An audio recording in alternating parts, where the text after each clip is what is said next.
എല്ലാവർക്കും നമസ്കാരം. ഞാൻ സരിതാ മഹേശ്വരൻ. ഇന്ന് ശ്രീകൃഷ്ണവിലാസ മഹാകാവ്യത്തിൻ്റെ 9ാമത്തെ സർഗത്തിലെ 113, 114 എന്നീ 2 ശ്ലോകങ്ങളാണ് നമ്മൾ പഠിക്കാൻ പോണത്. 2 ശ്ലോകങ്ങളിലും ഉപജാതി വൃത്തം തന്നെയാണ് കവി ഉപയോഗിച്ചിരിക്കുന്നത്. ബലരാമൻ്റെ യുദ്ധത്തെ വർണ്ണിച്ചുകൊണ്ടാണ് തുടങ്ങുന്നത്. നമുക്ക് ആദ്യം 113ാമത്തെ ശ്ലോകം നോക്കാം. കമ്പാവഹക്കാർമുകടങ്കതേന ശരാൻ വിമുഞ്ചൻ ശതകോടി കൽപ്പാൻ രാമശ്ചരം ഭാവന നിർവിശേഷം വിപക്ഷ സൈന്യം ശകലീചകാര. ആദ്യം പദച്ഛേദം പറയാം, വളരെ കുറച്ചേ ഉള്ളൂ. കമ്പാവഹ കാർമുകടങ്കതേന ശരാൻ വിമുഞ്ചൻ ശതകോടി കൽപ്പാൻ രാമ ച രംഭാവന നിർവിശേഷം വിപക്ഷ സൈന്യം ശകലീചകാര. ബലരാമൻ എങ്ങനെയൊക്കെയാണ് യുദ്ധം ചെയ്തത്, ബലരാമൻ്റെ മുമ്പിൽ മഗധ സൈന്യം എന്തുപോലെയായി തീർന്നു എന്നൊക്കെയാണ് കവി പറയണത്. ബലരാമനെ പറ്റി പറയാണ്. കമ്പാവഹ രാമ, കമ്പത്തെ ഉണ്ടാക്കുന്നവൻ. കമ്പം എന്ന് പറഞ്ഞാൽ ഭയം, കമ്പനം, അതിനെ ഉൽപ്പാദിപ്പിക്കുന്നവൻ, കമ്പത്തെ ആവാഹനം ചെയ്യുന്നവൻ, അയാളെയാണ് കമ്പാവഹ എന്ന് പറയുന്നത്. അതായത് ബലരാമനെയാണ് ഇവിടെ വർണ്ണിക്കുന്നത്. ബലരാമൻ എന്തു ചെയ്തു? രാമ ച കാർമുക ടങ്കതേന. കാർമുക ടങ്കതം എന്ന് പറഞ്ഞാൽ കാർമുകം വില്ല് കുലച്ച് കെട്ടിയിട്ട് അതിൽ ഞാണിൽമേൽ തൊടുത്തിട്ട്, അതാണ് കാർമുക ടങ്കതേന. കാർമുകത്തിൽ ഇങ്ങനെ ചേർത്ത് വെച്ചുകൊണ്ട് അയക്കുന്നതായ ശതകോടി കൽപ്പാൻ ശരാൻ വിമുഞ്ചൻ. അങ്ങനെ ആ ഞാണിൽമേൽ തൊട്ട് അയക്കുന്നതായിട്ടുള്ള ശതകോടി കൽപ്പം. ശതകോടി എന്ന് പറഞ്ഞാൽ 100 കണക്കിന് വക്കുകളുള്ള, അത്രയ്ക്ക് മൂർച്ചയുള്ളതായ, വജ്രത്തിന് തുല്യമായിട്ടുള്ള വളരെ മൂർച്ചയുള്ള ഈ അസ്ത്രങ്ങൾ, അതാണ് ശതകോടി കൽപ്പാൻ ശരാൻ വിമുഞ്ചൻ. മൂർച്ചയേറിയ ഏത് ഭാഗം കൊണ്ടാലും മുറിവേറ്റ് മരിച്ചു വീഴാൻ തക്കവണ്ണം ശക്തിയുള്ളതായിട്ടുള്ള അസ്ത്രങ്ങൾ, ആ അസ്ത്രങ്ങളെ വിമുഞ്ചൻ മോചിപ്പിച്ചിട്ട്, അതായത് അയച്ചിട്ട്, ശത്രു സൈന്യത്തിൻ്റെ നേർക്ക് ഈ മൂർച്ചയും അതുപോലെ തന്നെ തീവ്രവും തീക്ഷ്ണവുമായിട്ടുള്ള ശരങ്ങൾ അയച്ചിട്ട് രംഭാവന നിർവിശേഷം വിപക്ഷ സൈന്യം ശകലീചകാര. രംഭാവനം, രംഭ എന്ന് പറഞ്ഞാൽ വാഴയാണ്. രംഭാവനം എന്ന് പറഞ്ഞാൽ വാഴക്കൂട്ടം. വാഴക്കൂട്ടങ്ങൾക്ക് നേരെ നല്ല മൂർച്ചയുള്ളതായ അസ്ത്രങ്ങൾ എന്ന കണക്കിനാണ് ശത്രു സൈന്യത്തിനെ ബലരാമൻ കണ്ടത്. ആ ശത്രു സൈന്യത്തിലേക്കാണ് തൻ്റെ മൂർച്ചയുള്ളതായിട്ടുള്ള അസ്ത്രങ്ങൾ അയച്ചത്. അതാണ് വിപക്ഷ സൈന്യം. വിപക്ഷം ശത്രുപക്ഷം. ശത്രുപക്ഷത്തിലെ സൈന്യത്തിൻ്റെ നേർക്ക് ഒരു വാഴക്കൂട്ടത്തിലേക്ക് എന്നതുപോലെയാണ് ബലരാമൻ തൻ്റെ അസ്ത്രങ്ങളൊക്കെ അയച്ചത്. നല്ല മൂർച്ചയുള്ള അസ്ത്രങ്ങൾ ആ വാഴക്കൂട്ടങ്ങളിലേക്ക് നല്ല മൂർച്ചയുള്ള കത്തിയോ അസ്ത്രമൊക്കെ ചെന്നിട്ട് അവയെ ഇല്ലായ്മ ചെയ്യുന്നത് പോലെ ഈ അസ്ത്രം, ഭഗവാൻ ബലരാമൻ അയച്ചതായിട്ടുള്ള അസ്ത്രങ്ങൾ ഈ ശത്രുപക്ഷമാകുന്ന രംഭാവനത്തിലേക്ക് പ്രവേശിച്ചിട്ട് അവരെ മുഴുവനും തന്നെ ശകലീചകാര. ശകലീചകാര എന്ന് പറഞ്ഞാൽ ശിഥിലീചകാര, കഷ്ണമാക്കി എന്നർത്ഥം. അപ്പോൾ ഒരു വാഴയെ ഒരു കത്തി എടുത്തിട്ട് അല്ലെങ്കിൽ ഒരു വെട്ടുകത്തി എടുത്തിട്ട് 4 കഷ്ണമാക്കി വെട്ടി മുറിച്ചിടുന്നത് പോലെയാണ് ഭഗവാന്റെ അസ്ത്രങ്ങൾ, ബലരാമൻ്റെ അസ്ത്രങ്ങൾ ഈ ശത്രു സൈന്യത്തിൻ്റെ നേർക്ക് പാഞ്ഞെടുത്തതും അവരെ മുഴുവനും കണ്ടം തുണ്ടമാക്കി മുറിച്ചിട്ടതും. ശത്രു സൈന്യത്തെ ഒരു രംഭാവനത്തിനോട്, വാഴക്കൂട്ടത്തിനോട് ഉപമിച്ചത് അവരുടെ ശക്തിയില്ലായ്മ വർണ്ണിക്കാൻ വേണ്ടിയിട്ടാണ്. അവർക്ക് യഥാർത്ഥത്തിൽ ശക്തിയില്ല എന്നല്ല, പക്ഷേ ബലരാമനോടും ശ്രീകൃഷ്ണനോടും ഒന്നും എതിരിടാൻ തക്കവണ്ണം ശക്തിയൊന്നും അവർക്ക് ഉണ്ടായിരുന്നില്ല.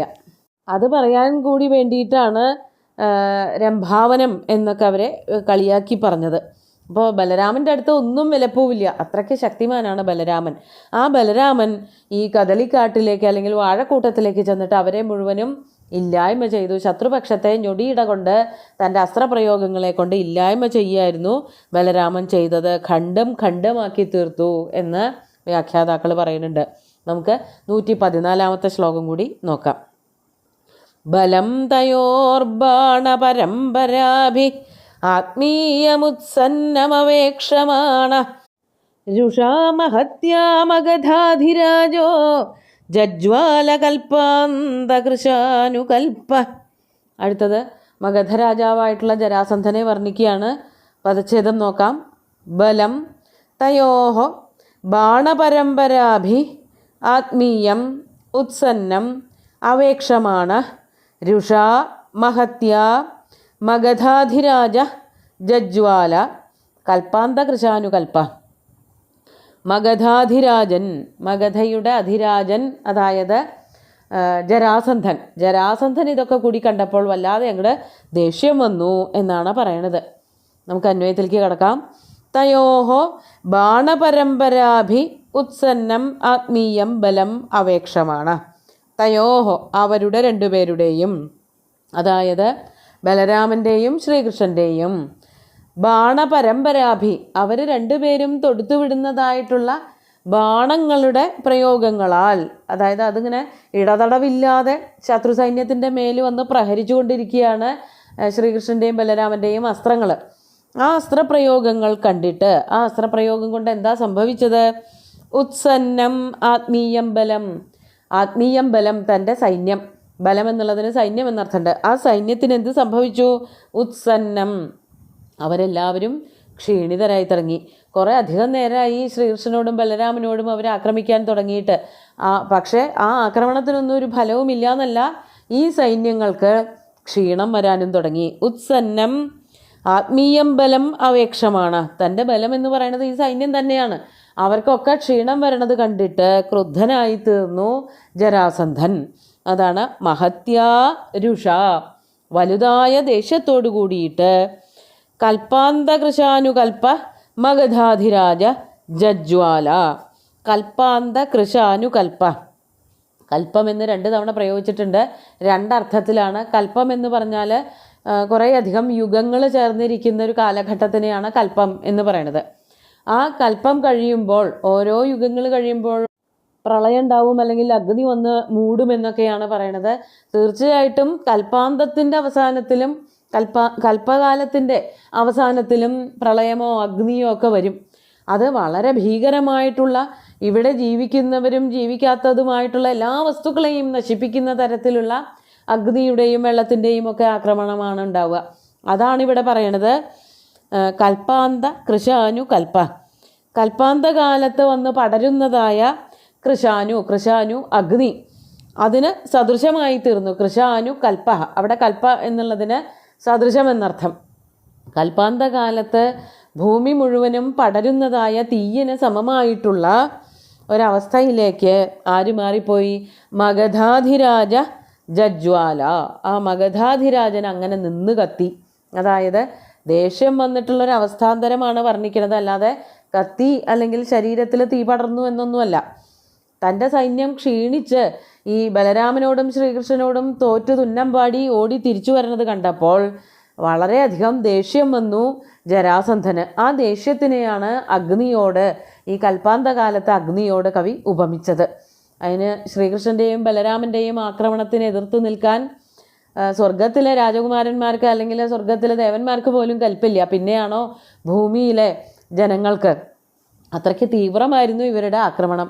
ആ ആക്രമണത്തിൻ്റെ ശക്തി കൊണ്ട് പിടിച്ചു നിൽക്കാൻ പറ്റാത്തവരായിട്ടുള്ള തൻ്റെ സൈന്യത്തെ കണ്ട് വളരെയധികം ദുഃഖിച്ചു. അതോടൊപ്പം തന്നെ ദുഃഖവും ദേഷ്യവും ഒക്കെ ഒപ്പം വരിക.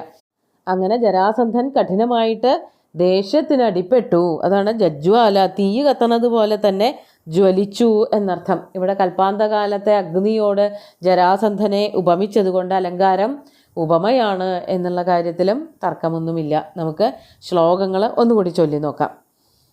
കമ്പാവഹ കാർമുകടങ്കതേന ശരാൻ വിമുഞ്ചൻ ശതകോടി കൽപ്പാൻ രാമശ്ചരം ഭാവന നിർവിശേഷം വിപക്ഷസൈന്യം ശകലീചകാര ബലം തയോർബാണപരമ്പരാഭി ആത്മീയമുത്സന്നമവേക്ഷമാണ രുഷാമഹത്യാമഗധാധിരാജോ ജജ്വാലകൽപ്പാന്തകൃശാനുകൽപ്പ.